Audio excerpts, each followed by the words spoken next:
Une méditation tirée du livre Maranatha, Le Seigneur vient d'Ellen White. 14 octobre. La colère de l'agneau.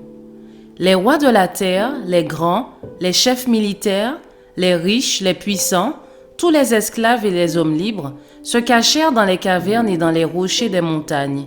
Et ils disaient aux montagnes et aux rochers, « Tombez sur nous et cachez-nous devant la face de celui qui est assis sur le trône et devant la colère de l'agneau. » Apocalypse 6, versets 15 et 16. Leurs moqueries et leurs plaisanteries ont cessé. Les lèvres menteuses sont réduites au silence. Le cliquetis des armes, le tumulte de la bataille avec un bruit confus et les vêtements roulés dans le sang, Ésaïe 9, verset 4, ont pris fin.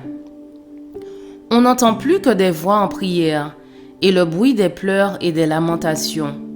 Des bouches moqueuses auparavant s'échappent ce cri, « Le grand jour de sa colère est venu et qui pourra subsister ?» Les méchants demandent à être ensevelis sous les rochers et les montagnes plutôt que de voir la face de celui qu'ils ont méprisé et rejeté. Ils connaissent cette voix qui parvient jusqu'aux oreilles des morts. Que de fois ne s'est-elle pas fait entendre, douce et plaintive, les appelant à la repentance? Que de fois n'a-t-elle pas été entendue dans les touchantes exhortations d'un ami, d'un frère, d'un rédempteur? Aucune autre voix ne pourrait être maintenant plus pleine de condamnation, plus chargée d'accusations que cette voix qui les a exhortés si longtemps en plaidant « Revenez, revenez de votre mauvaise voie.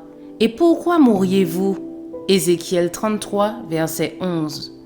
Oh, si seulement c'était pour eux la voix d'un étranger. Jésus dit « J'appelle et vous résistez. J'étends ma main et personne n'y prend garde.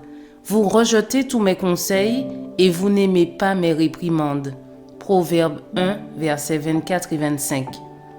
Cette voix réveille des souvenirs qu'il voudrait bien effacer, des avertissements méprisés, des invitations repoussées, des privilèges méconnus. Il y a dans la vie de tous ceux qui rejettent la vérité des moments où la conscience se réveille, où la mémoire rappelle d'une manière effrayante une vie d'hypocrisie, où l'âme est tourmentée de vains regrets. Mais qu'est-ce que cela comparé au remords de ce jour où la terreur saisira comme une tempête et où le malheur enveloppera comme un tourbillon? Proverbe 1, verset 27. Ceux qui auraient voulu faire mourir Christ et ses disciples voient maintenant dans quel état glorieux se trouvent ces derniers.